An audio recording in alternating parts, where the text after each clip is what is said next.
We should start this thing off with a cheers. Cheers. Hello, everybody. This is my first episode of whatever this is. I think it should be called Talking Smit. Talking Smit. That's my vote already. You can vote in the comments of whatever we throw this thing on. Probably YouTube. Yeah. And I'm here with... Ryan Prazer. That's me. Ryan Prazer. I am he. I write songs. I run a bar now in Prague. I've been doing music. I've been doing theater, film, just arts in general. Just a little creative kind of outlet thing. Yeah. We're here in your bar, right? Yeah, my bar. R3 bar is here in Prague in Žižkov. Been here for about, I don't know, how long now? 6 months I was building it. Yeah, 6 months. Something like that, I think, yeah. And around November we opened up. And I just built a bar based on me.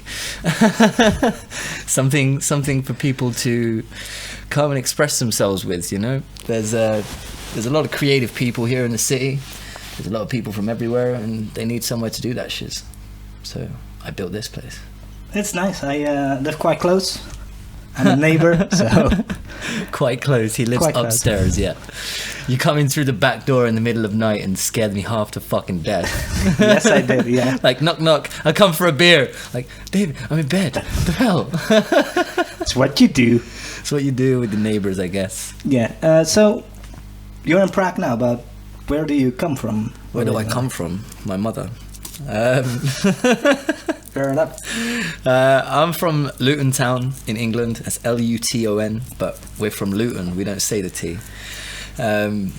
It's just a big town. I wouldn't say small town. It's a big town on the outskirts of London, in the UK. Yeah, UK. Yeah. It's a shithole. It's somewhere that you don't really want to grow up. It's somewhere you don't really want to go visit. It's a bit of nothing, in the sense of not a lot of good came from my town, and that's why I'm trying to do something good now, I guess. Okay, that sounds like a good plan, actually. So, when did you move to Prague?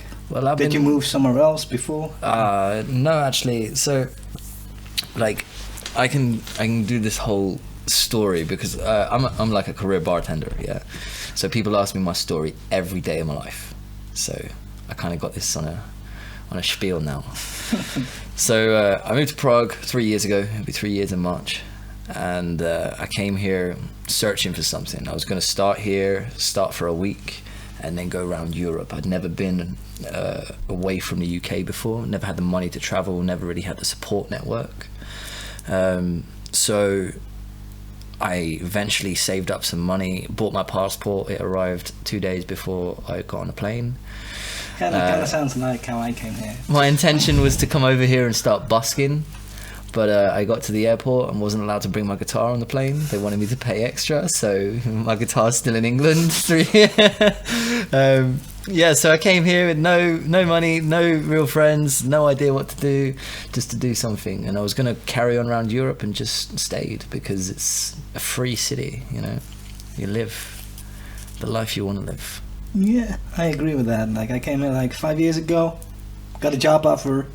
It's like, oh, well, why not? What job offer? Same company I still work for. So. Same company you still work for? Right. No, it's a nice atmosphere, nice colleagues. So. And they pay me money. Yep. There's always a bonus with a job when you get paid. That's definitely the case. And yeah, I enjoy my job, and I can live in a city like Prague. It's pretty cool. What exactly is it that kept you here, though? Would you attribute it to like one thing? Because for me, I think it's like it's a bit of a combination of everything, right? Yeah. Like, it's a nice city.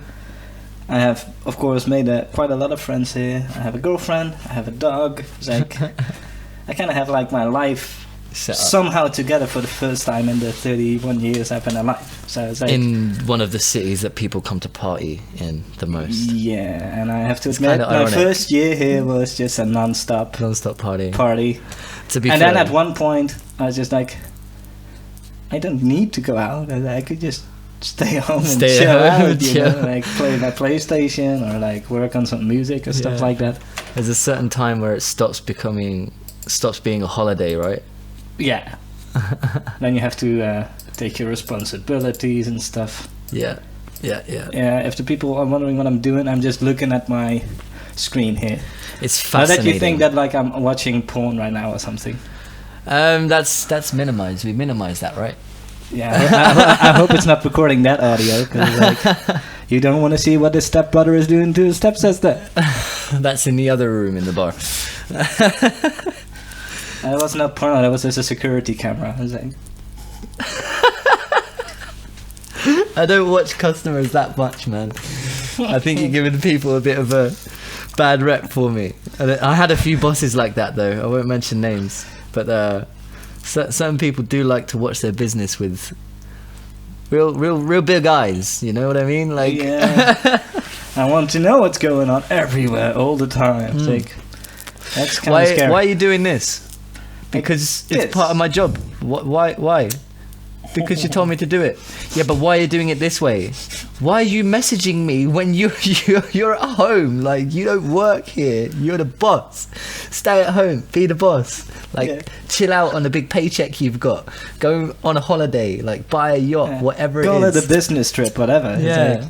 I'm away for business. We only have one branch location. I'm just on a business trip. Looking for new locations. Do I have money for a new location? No, I don't, but I still like to look at new locations. Yeah. Window shopping. Yeah. The window lickers. Oh, if I would have double the money, that would be a great location. Like, yeah, but you don't. So, it's not. Yeah. Let's I go. could picture myself in Greece right now, like finding like a... In Greece. Where would you go? Like, if you had, for example, you had a big severance package, or you won the lottery. You might not do the lottery, it's pretty outdated, I guess. People here in the Czech Republic still do a lot of like scratching cards and like betting on football matches. I have like a colleague that makes like a boatload of money out of it because he's very good at predicting. What? Just sports or? Yeah, just football. I had a friend who used to. Or as Americans would say, soccer, but that's not the correct word. Why would you say we? You're not American. No, but Americans say soccer, and that's incorrect. Yeah, it is incorrect. It's damn incorrect. It's football, and then you have American football, and you pretty much use your hands all the time. Egg ball. Egg ball. Have you ever seen Aussie rules football? There's like a combination of English football, American football, and rugby. That sounds kind of lethal. Yeah, it is. But like, they're Aussies, so they don't necessarily need padding and stuff. As far as I'm aware, like, maybe I'm getting it mixed up. And then there's like all these other like crazy sports, but like the crazy people in sport England I heard bet on all of these things, like Gaelic football and all of these like hockey, random badminton events that pop up just because they pop up and it's something to bet on. And this is why like all of these random extreme sports are getting so popular now, don't you think? Yeah, it's like, oh, hold on. If I follow this from the beginning, I might get enough knowledge to make some money out of this. Yeah, exactly. Yeah, it's pretty interesting. Like the weirdest sport I heard, and I heard it from a friend of mine here in Prague, he used to play floorball, which is like ice hockey, but not on ice, and it's also not normal hockey. It's basically, you have like an ice hockey kind of stick with a hollow plastic ball, and they played like inside, like an indoor football, but like a...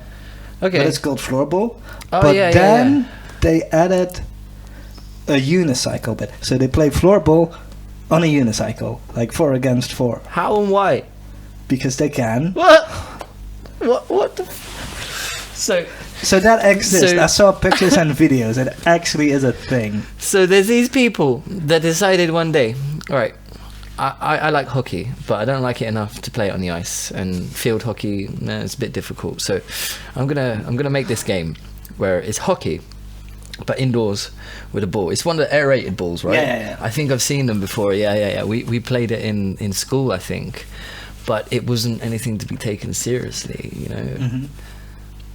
But then they put a unicycle in it. Yeah. Where did it come from? They also play Czech Republic, I believe. Oh dear. I should ask Toby when I see him. I was like, is there still a match going on? Because Maybe we should check it out. That would be good. That would be good.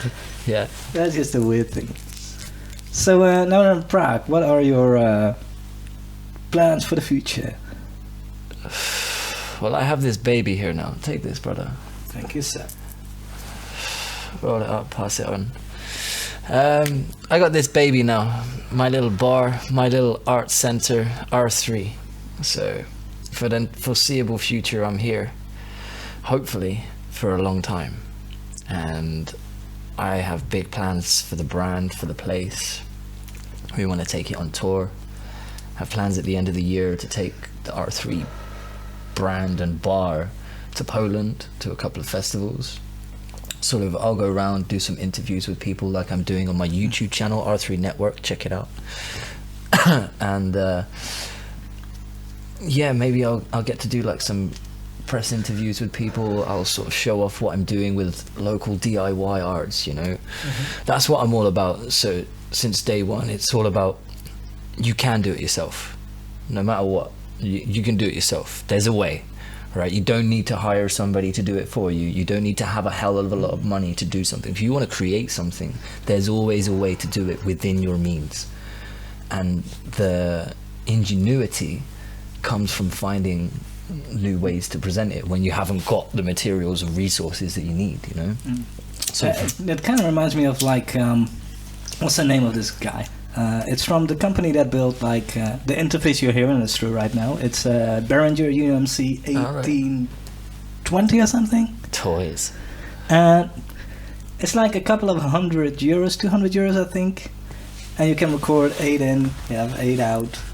It's like your own home studio. It's like a 16-way vocal gangbang. Yeah, and like 10 years ago you would not have bought this amount of gear for the price you have. So that's why you have a lot of people that are finally getting their creativity out. That's it. And the other thing that someone used to say to me is that laziness is the mother of invention. And the insinuation there is that lazy people find a quicker way to do things. And it kind of translates this way, but it's because we've been stereotyped as artists as being lazy forever. It's because people get frustrated and they can't find that method, that way to get their shit out there, you know? That they're thinking of doing a song, but they can't play the instrument they want to play. But they don't realize that there's a guy that plays that instrument 2 streets away. If they could just connect, you know, then maybe both the projects will come alive and something would happen, you know? Yeah. It's all about having these opportunities, and a lot of people don't have them. Me, like when I was growing up in Luton, we didn't have nothing. We had a couple of bars. We had the Hat Factory, which was a beautiful venue. They had lots of stuff in there. It's now become like a full art center. Like now it's been gentrified. But back in the day, the Hat Factory was something like a student union bar. You know, it's kind of underground, dirty, cheap beer as you like, and young bands. A bit like the 007 Club of Luton. Club Strahov, yeah, something like this. Yeah. I've been there a couple of times. If you're in Prague and you've never been there, check out their events and go to a concert, because I was there at a show once. Yeah, they do punk, they do alternative metal. It's a good place, man. Very full of people, very crowded. And that's the other thing. And that crazy low ceiling they have. Yeah. Like I'm fucking short and I thought the ceiling was low, so it was like, yeah, if David stood on a table, his head would touch the ceiling. Like it is pretty low. But yeah, this Hat Factory place, I started my first band was called Lost Whilst Live, because we thought we were good in a garage but knew we would never get a gig, so we lost whilst live, you know. That was where it came from or something. But I managed this band to start and tried to get them gigs and tried to find them way. Basically it was just me and a few mates in college, you know. We found a practice room. My mate had a garage and a electric drum kit. So we just went, we jammed 3 chords, 4 chords, and just played some punk, you know. And then it took like maybe 6 months of emailing the Hat Factory, and not just me, there was like 3 other bands, Hazard, there was the Kindred, there was Reversal, a few other bands that a few of them are coming back, a few of them are still going, but these are the bands that sort of begged for young talent to be shown in a town, because before then a big band would come to town, you pay 40-50 pound a ticket, and you know months in advance that they're coming. You know, you make it an event, and that's the only concert you would have in the town. It would be at a place called Caesar's Palace, I think, but that place closed down. Then there's just pub gigs, and pub gigs, you need to be bringing money in for the venue.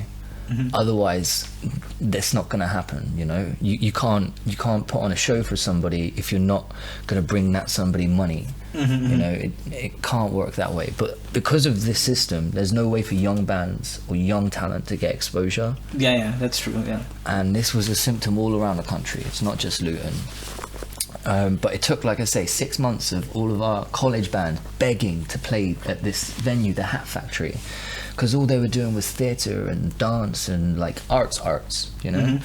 And we were like, well, if you put on a couple of gigs, like more people come to the arts things too, you know. Like it's a vibrant scene, more people know, because it's a public event as such. And eventually they let us play, and then there was like 12 of us within 8 different bands, you know, every Friday playing at this place. Every Friday, and all the students would go, and all the old crew would go, and all the people that had never seen gigs would go, because it was the only place to do music. It was the only place that people could get this platform, and this shit is needed. Like, but you have to fight. You got to fight real hard for it. Yeah, I used to in the Netherlands. I used to work in a community center, do sound there, and that was also a place where young talent could, go with their band and play. And I saw like a band play their first gig together when they were like on music school, and now they're actually pretty famous in the Netherlands, if that's a thing. But they're called the Naked Sweat Drips, and everyone you should check them out. Naked Sweat Drips. Yeah, the Naked Sweat Drips. And I believe it's a quote from Scrubs or something. Okay. And they make this psychedelic rock, and like, sounds funky. Yeah, frontman is completely mental on stage. Like when you meet him in person, he's like very calm and like reserved, and on stage he turns into a monster. It's like rolling on the stage, you know, lying down, singing a song. It's like just into his zone. Yeah, like he becomes. I think he physically goes to a different dimension. You have to become a character sometimes when you're performing, because it's a lot of pressure. It's a hell of a lot of pressure. It is scary as hell. Like going on stage.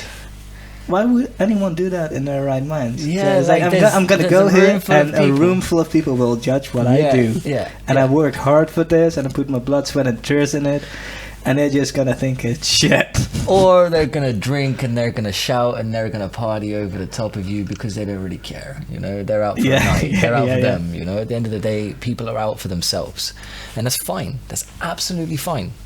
You just got to find a way to reach them, and that's the hard part. That's the artist part, you know, is finding the way to reach them. You may write songs, you may draw pictures, but if no one sees it, no one cares, then you're not an artist. You know what I mean? Yeah. And this is the fine line that people always tread, you know, between having artistic integrity and selling out. Yeah. Because you gotta have an audience. That's a difficult one.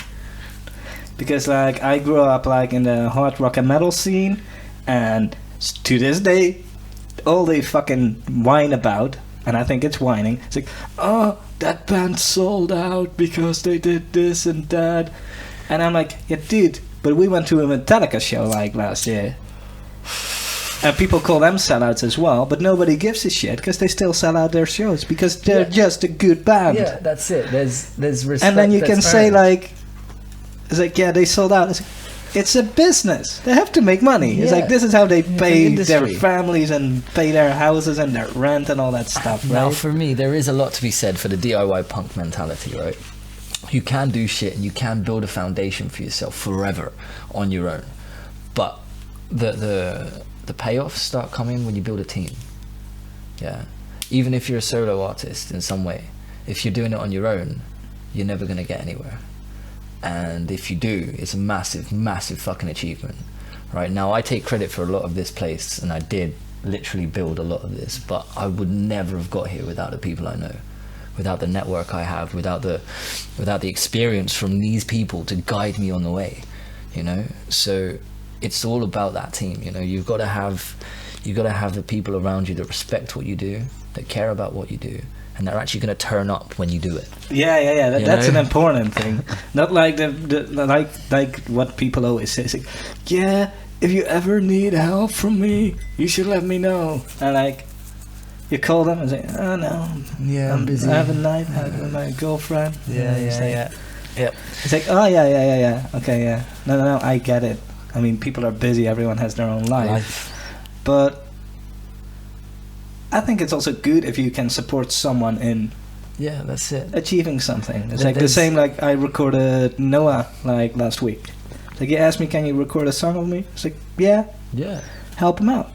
There's never an occasion where you can't do something for free.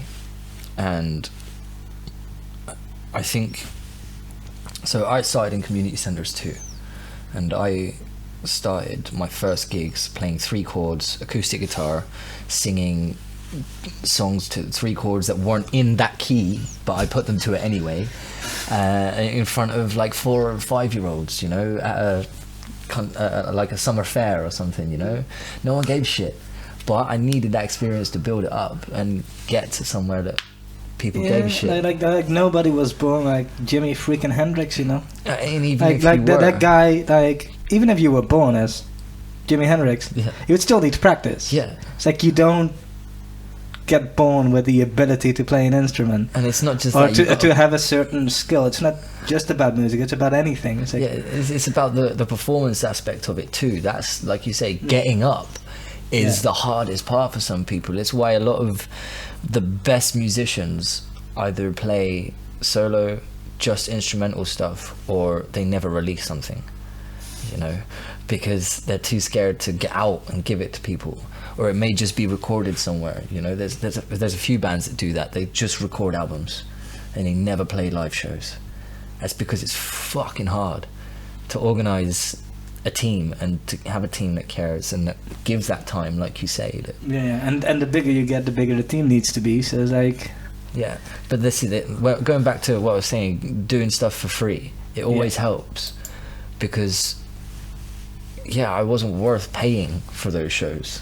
You know, it took me 6 years maybe before I had my first paid gig, and that was just, hey, we need some music at this thing, can you play the guitar for a couple of hours? I'm like, yeah, sure, here's cool, there's 50 quid, that's it. Like, and that was it. That was my first paid gig. Yes. So it's like, okay, that could be more, but I'm gonna something, you know. It's like, and eventually my rates started getting higher, and now I live and work in Prague, and I'm happy just to play. You know, I need practice. I need the stage. That's the hardest thing when you get to a certain point, is to get the place to put it out there. Because you may be booking gigs, you may be booking shows, but to book it for the people that care about your shit, it's another thing. And to build that name value, you got to do that. You know, you got to reach a certain amount of people. What do you think, Sunshine? Should we have a beer break? We will have a beer break, and we can continue for like a few more minutes, because we're at 25. So I will pause my audio and end the video. That should be the right order.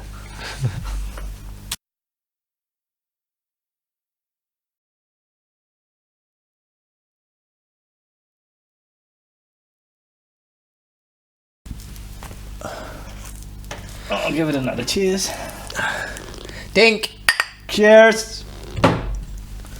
Okay, we're back. Hello. Hi. I hope you had a nice break. Don't know what I'm gonna do in the break, but maybe I'm gonna paste a stupid video in the middle, you know. Maybe you just put me pouring a beer. We'll do a GIF of it or something over your head. Great. That sounds good. It sounds good. That's promo. That's commitment. Right there. And I will put it as my Facebook picture for like a week. Like the ice bucket challenge shit. I did that dressed up as a monk. # we stand with David. Leave my bank details on the bottom. Gonna start GoFundMe for David. Yeah, what are you gonna do? I don't know. Maybe I'll invite you to have a conversation about random stuff. Stuff. Just stuff. So what's your favourite film then, David? Go on. Pulp Fiction. If we're doing bullshit. Pulp Fiction? Pulp Fiction. Motherfucker. Yeah. I don't know. I had to watch that movie, and I think you would call it high school. Dutch school system is different, so I don't know what to call it. And we had to watch it for like a arts and culture class or something. And I was watching it, and like when that last scene kicks in and you realize that's the scene the movie started with, I was like, holy shit. That's good. It's like... And yeah, that got me into heroin. Which is a lie. Yeah, it looked like fun. Oh shit. My favourite takeaway from Pulp Fiction has to be the John Travolta meme. Yeah. The one where he walks into a room, it's like... Yeah. Because that's me every 10 minutes. I have so much shit on my head. Oh yeah, I have to get my phone. Like yesterday evening. Yeah, yesterday. Like, where's my phone? I lost my phone. Like, where's my phone? Where's my phone? Where's my phone? Got 3 people to call it. Turns out it was on the table upstairs, you know, just where I'd left it. Yeah, it's not as weird as like looking for your glasses while I have them on. Dude, I've been on the phone to people and said, hey, hold on a second, I lost my phone. And then the other person's like, where did you put it? That's good. What's your favorite movie? If you have to name one. So, I have a few, but the one that comes to mind is always Fight Club. I got a special relationship with that movie. That is a good one. Partially because Jared Leto is in it, and he's an idol of mine as a man, as an artist, not necessarily just as a musician. He makes good videos actor, as well. Yeah, he makes very good films. I personally too. like his acting more than his music, because I think his music is really good. Yeah, but it's not. It's just not my style of music. This is it. I followed 30 Seconds to Mars for quite a while, and I liked the first 2 albums. I really liked them, and then the rest of them I liked them because it's them exploring themselves. You know, I sort of appreciated it differently. Live. You know, I saw them live in 2007. I think it was the first festival I went to, the Pinkpop Festival in the Netherlands. 2007. Oh, shit, you went to that Pink Pop one? Yeah. I've watched videos of that over and over again. Yeah, they have really good, they got good high production value registrations of what's going on. Yeah, I've seen them 2 or 3 times live, and that's it. They're all about performance. They're all about the show. They're all about giving back, and that's what I appreciate. That's what I appreciate about any band, really. But going back to Fight Club, we studied it in college in film class. I had to study every aspect of the film, from the script to the story to cinematography, mise en scène, everything in that film we studied. And I could still pick it up and watch it today, you know?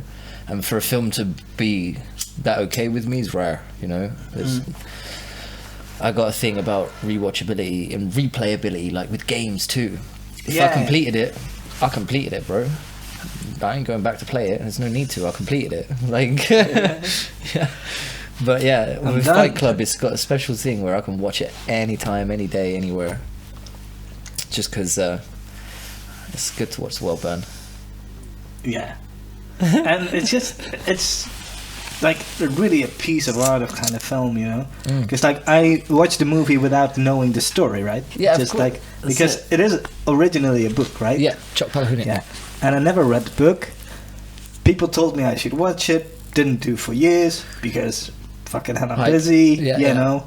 This and is then hype. One night I put on Netflix, right? It's like, oh, Fight Club, yeah. I still need to watch that. Oh, it's here now. Press play. And when that movie ended and like the freaking cat came out of the back, I was like, holy shit. That's well done. Holy Smit. Podcast name. Maybe.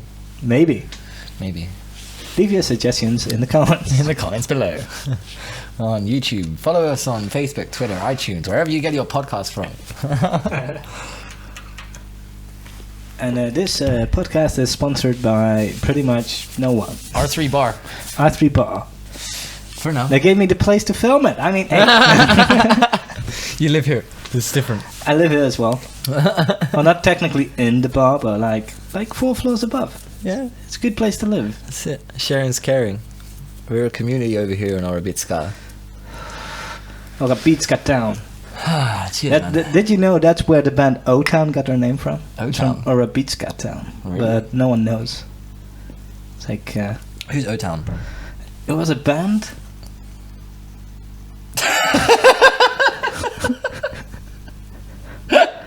I'm sure it's a band. It's a band. Yeah. It was a band or it is a band? I think it was a band. But you never know. Bands arise from the dead lately. It's like, I'm going to Rock for People and see Sum 41. I was like, those guys still around? Okay. It's the season of nostalgia. It's the decade of nostalgia, I think. Dude, it's gonna be like Weezer, Fall Out Boy, Green Day, My Sum Chemical 41. Romance are And it's coming like- back now too. It's like, what? All these bands are coming back that I listened to when I was like 15 or Pop something. punk and emo is back, boys. I was just like fapping and listening to rock music. The Roaring 20s. It's gonna be all the small things. all decade. You're just gonna have singers popping out like that. Great times I had, people. And then there's me, the punk from Luton that plays a bit of Shaggy every now and then, like, just chilling. Who is your? What would you say? Go on then. Let's do the cliche shit. Desert Island, right?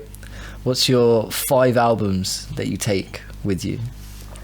You can only listen to those 5 albums for the rest of your days. Oh, that's a difficult one. Because I like a lot of different music, you know, and I can only pick 5. This is the sort of thing we should have prepared beforehand, isn't it? Yeah, shit, but it's good that you're asking because now I'm actually thinking about it. All right, so I'll go through a couple of mine. There's one that I know would be on there, and it's unusual. It's Eye to the Telescope by Katie Tunstall. I literally have no idea. Do you know Katie Tunstall? She does the song, woo-hoo, well, my heart knows it better than I know myself, so I'm gonna let do all the talking. Woo-hoo. Yeah, this one. Nice. Yeah, that's Katie Tunstall, and that album was that track, and she had a few good tracks there. But for me, that was when I sort of first discovered songwriting. I'm slurring my words like a motherfucker, but yeah, that's when I first I can really fix that in post. He's good. I just overdubbed whatever you said. Then in an old guy's voice. It's like, back in the days, children. Nah, you should do it like a Japanese overdub. Do it like 2 seconds delay. Like, oh, that's racist. Oh, we cannot do this in 2020, man. dude, I wasn't gonna do it, but you did it. But I did it. You did Triggered. So now this podcast is gonna go viral because I was being a racist dick. Yeah. Which, by the way, I'm not. You can ask my dog. She's black. At least you didn't say nothing about the coronavirus. No. If I talk about Corona, it's the beer. I thought you had one. I thought you were gonna crack a joke out. I was setting it up. So this is where we get a bit immoral. We've had 2 whole beers now. We've had a couple of spliffs, and this is it. This is the adult X-rated section of the podcast. Now it goes mental. You know, it's like we will put a disclaimer in the middle. It's like if you have kids, send them to the army. Send them to the army. I played The Sims as a kid. Like, if your kids didn't behave, send them to the army. So, yeah, your kid is doing bad at school. Now it has to serve. And I'm like, the kid is 7. It's like, it's a bit harsh. But that's a harsh game. Like the original The Sims. Ooh. Spent some hours there. How hard? Like, because Like, it's not really a game that you complete, is it? No, it's one of the weirdest Yeah. things in existence that's still It's a forever highly game. popular. Yeah, it's a forever game. Because like they kind of like doubled their sales on Sims 4 in the first half year of 2019, and the game is out for like 5 years already. Yeah, it's mad. And they just, here's another DLC. Now you can make vampires out of your freaking whatever you created. Yeah. It's like that creativity and that open-endedness is what makes it so popular. It's like Minecraft too, I guess. But we didn't get to the albums. Have you got any? Oh, albums. Desert Island, 5 albums. 1,000 Suns by Linkin Park. 1,000 Suns. Yeah, Good, a lot of people are like, huh? What tracks Why are on that there? album? What tracks are on there? Oh crap!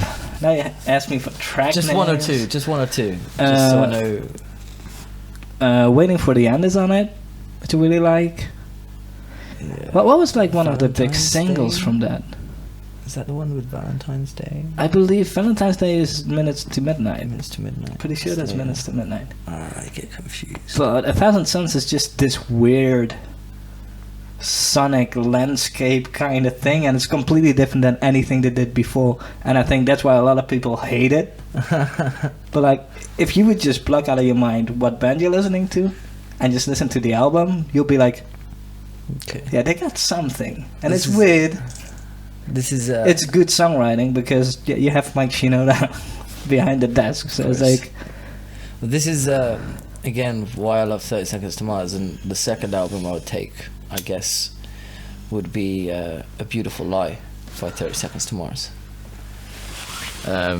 People know it has The Kill on it. Can't Break Me Down, Bury Me, Bury Me, but the whole album, from start to finish, it's it feels like a journey, you know, and that's what good art is. It takes you somewhere. That's my opinion anyway, but people can have theirs. You're free. You're wrong, but you're free to have yours.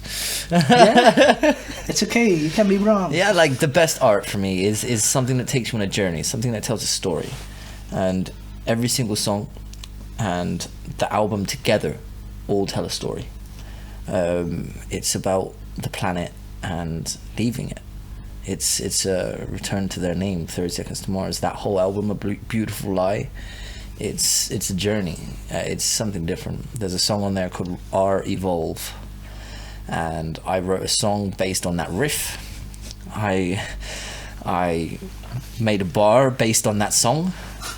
R3, R Evolve, like revolution, revolt, respect, all of these words, all of these hashtags. It was part of the thing with the R3. I started there, and then I made Rightful Respect Records. So And now he's gonna explain what that is. Rightful Respect Records is my shit. It's my company. Basically, it's me, and it represents everything I've done, everything I do, everything I want to do. I'm a poet. I've done countless music things. I've been in musical theatre. I was trained as an actor first before I even touched music, though. I've written films, been in films. I wrote plays, and I've been in other plays. I've performed in front of 2 people. I've performed in front of 20,000 people. And most of it was with the same 30 songs. But that's it. I've done a bit of everything, and I don't claim to be an expert. I'm by no means a professional. I'm not someone that can teach you how to play everything or how to do it, but I've done it in a way that I never needed anyone's support for it. I never needed any financial backing for anything I did, and I never needed much more than a few good people around me to make it happen, you know. Yeah, but that's and I think that's what that's you how should I've learned have so with a much. lot of things, you know. It's like, okay, you want to do something, but maybe you lack that skill or that thing. The same like you said before about like you DIY. want to sing a song but you don't know how to play guitar, but there Yeah. might be the guy that does. It's like that's how I go about things. I'm like, I need something to happen, and I don't know how to do it, but I probably do know someone who does, because I know a lot of people. Like if you live in a city like Prague, Yeah, you meet a you lot meet of a people. boatload of people every week. Some of them are here for a month. Some of them here. never leave. Yeah. Some of them are here for ages and then just decide, okay, I'm going here now. You know, Yeah. it's like it's a melting pot of all kinds of people, because you have the people here just to stop in and party, you have the people stopping in to see the beautiful city, you have the people here for the history, you have the people here for business, and then you have the people that live here. And you have the people for prostitutes. We also have those people. Do you hear that? What? Silence. Yes. I'm just saying. How well your joke went down in this empty room. It was not a joke. It was serious. Yeah, there are prostitute people, but there are. Yeah. There's also many porn stars. I actually saw a couple of porn stars walking on the street in Wenceslas Square, and they were in the garbage cleaner outfits. I don't know if it was a cover. I don't know if they work as garbage cleaners in the mornings or whatever. But these are like porn stars I've known since I was young and fapping. So there you go. The classics. The classics. Yeah. It's a big industry, you know. It's like and everybody's porn like comes from Prague, actually. And everybody's like judging like people for working in porn, but everybody's watching porn. It's like it's like you judge them during the day, but you fapping them through the night. Fuck up, you hypocrite. Yeah, man. Like porn is a wonderful industry because it's. So I'm a massive fan of wrestling, pro wrestling. Yeah, I've spoken to you about it before, but I love the theater of it. It's a world where anything and anybody can exist, and it doesn't need an explanation. And just crazy backstories. It just needs and it's like one force and another force coming together. Yeah. You know, and that's the story it's telling. Yeah. And porn is very similar, right? Yeah. And they have so many different aspects of porn now. Like, there's people that do stuff at home. There's people that do stuff in a studio. There's people that go on the streets and do stuff. There's people that are super, super sick and film people when they shouldn't. There's, you know what I mean? There's all kinds of porn, and it's a massive industry that we don't talk about, and I don't know why. Because of kids. Because tits.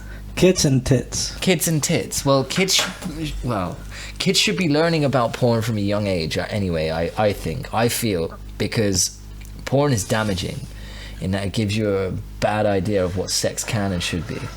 Definitely true. I mean, sex is subjective. Like, people have different views on it, but the one thing that most people agree on is that it should be consensual and it should be something that both enjoy.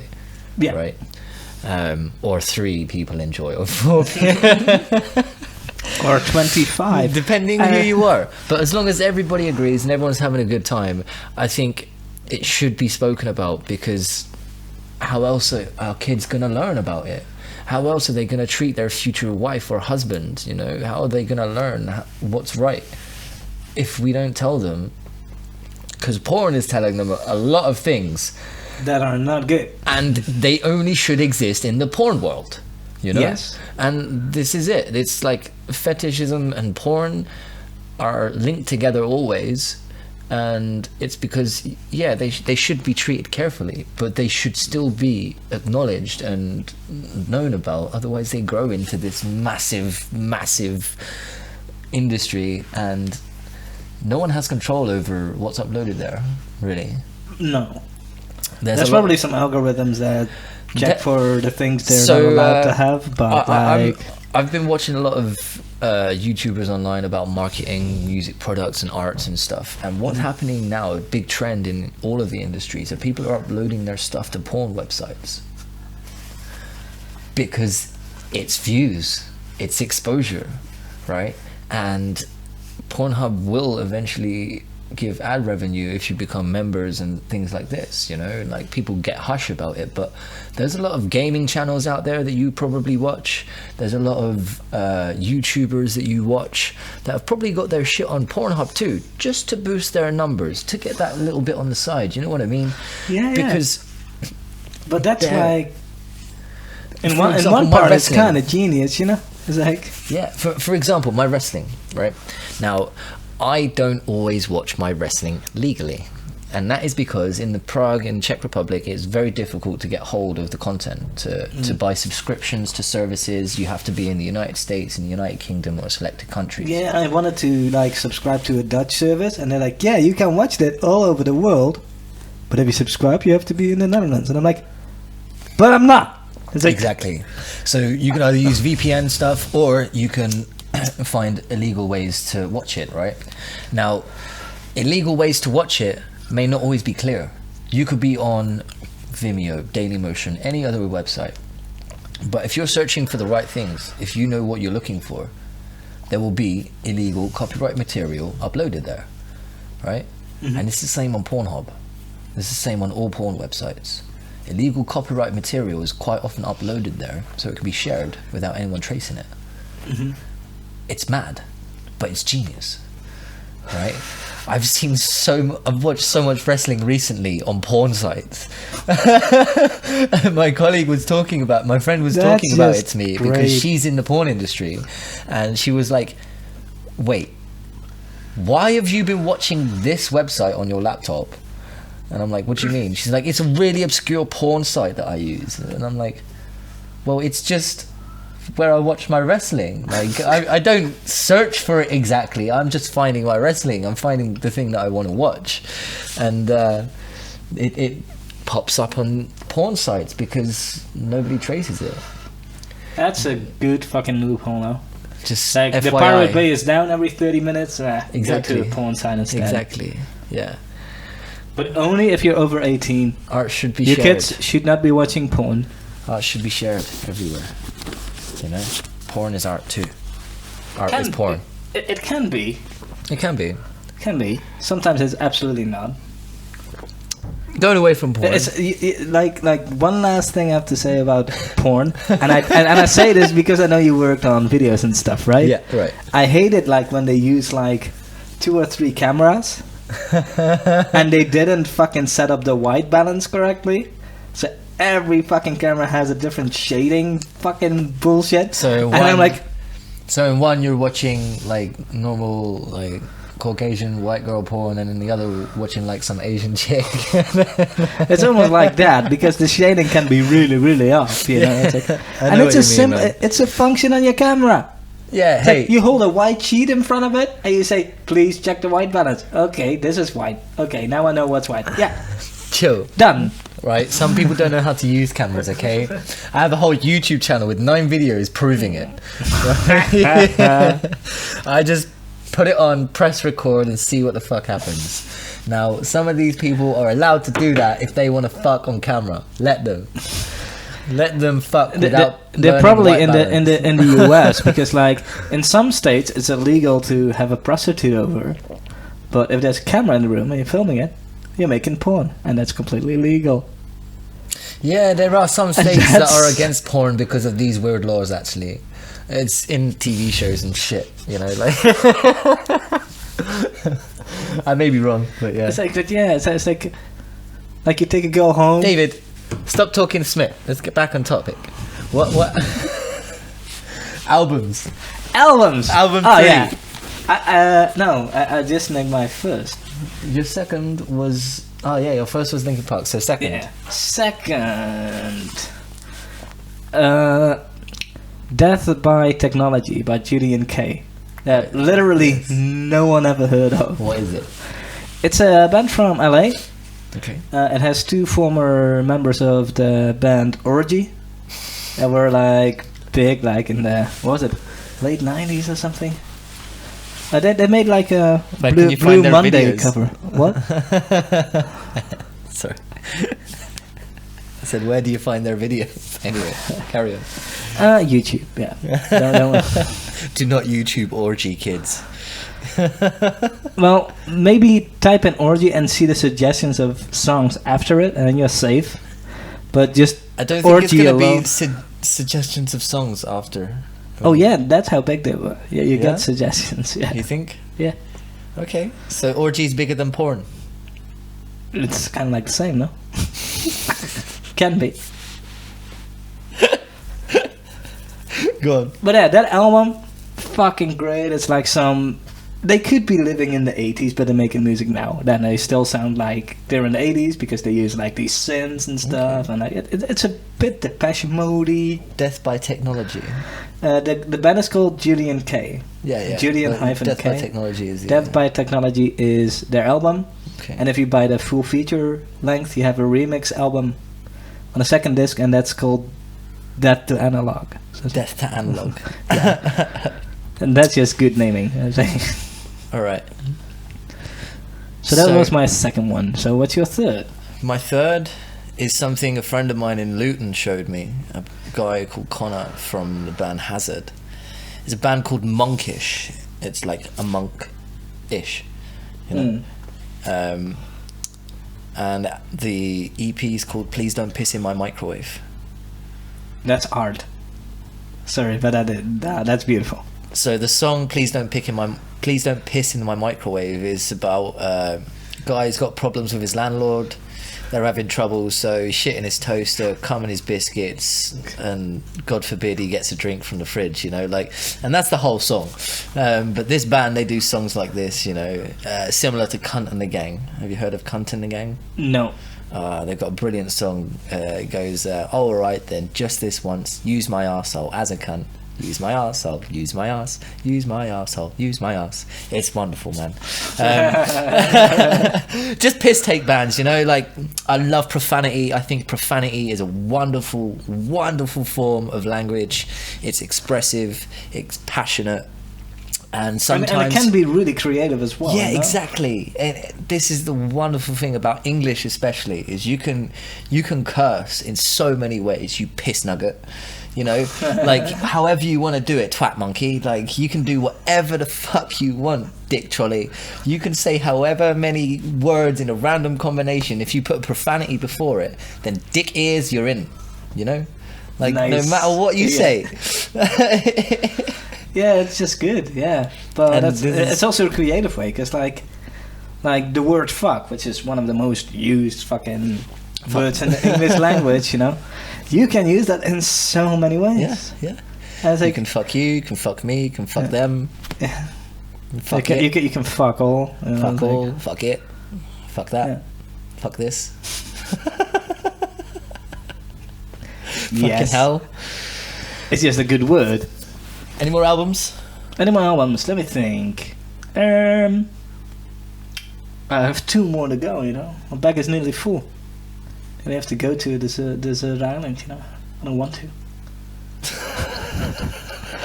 Which album? I'm just thinking, Michael Jackson Thriller. Yeah, okay, sure. Yeah. So that whole album from front to back. Just like, yeah, I'm happy like Quincy Jones and Michael Jackson met at one point.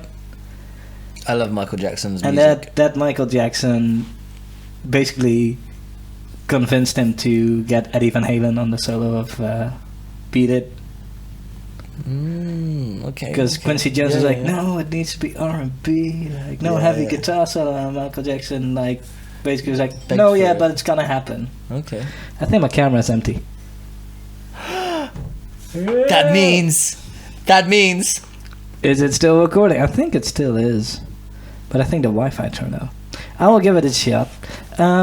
If you hear weird noises, I'm checking my camera. Okay.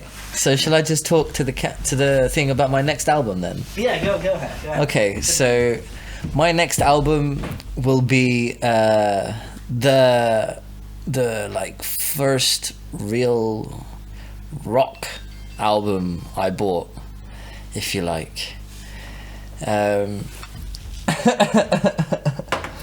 it's not even rock because it was Avril Lavigne. Huh? Which one? It was, I think it's called Let Go. Yes. It's her first album. Bangers on there. It's just country pop rock. It's just naff but beautiful and sincere and vulnerable music that when you're sad and 14, it's perfect, you know? So yeah, Avril Lavigne makes my top 5 albums, believe it or not. Nice. Well, my camera died. That's what happened. So now you're just gonna see random pictures of Goats. I Goats? think. Yeah, I think I'll put some nice. goat pictures in there. Is that because I'm the greatest of all time? No, because goats are just fucking amazing. It's a fucking bastard.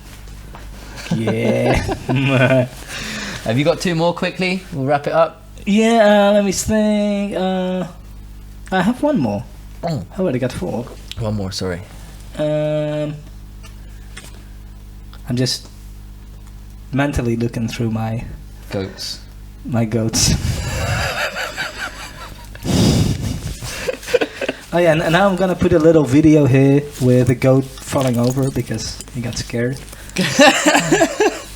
Because that's just funny. Wait. You should do it so that I scare him. Are you ready? So Yeah. 3, 2, 1. Bah! Yeah, it's gonna be great. Yeah, now I got some editing to do. Oh dear. No. No? Goat. Ah. No. Last album I take. Jesus. Yeah, I'll take Jesus Christ Superstar, Jesus the Christ original Superstar. soundtrack, man. Walks like a woman in words, bruh. Ah, okay. Yeah. Go. Fucking love it. Okay. So, is it my last one? Have I missed one? I'm not sure. I lost track of the count because we were going Back and anywhere. forth. Yeah. We talked about porn for a while, so. Yeah. All right, so let's say this is my last one then. And because you did the soundtrack thing, I will also do a soundtrack, but it's the Rent motion picture soundtrack. So, do you know what Rent is? So it's a musical, and it was turned into a film. It's a rock opera. It's set at the turn of the century in New York, where AIDS is prevalent, and art is prevalent in the slums, and artists with AIDS are always around in these combinations, you know. There's a lot of smack, there's a lot of heroin, but then the story follows just a group of friends, 5-6 friends. There's a cameraman, there's a songwriter, there's a philosopher, there's a drag queen, and there's a dancer.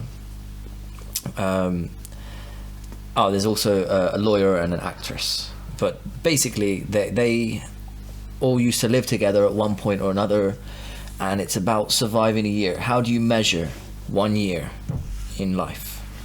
Is it in daylights? Is it in sunsets? Is it in cups of coffee? Is it in moments that you spend with loved ones? Is it in performances that you do? Is it in moments of pride? How do you measure your year?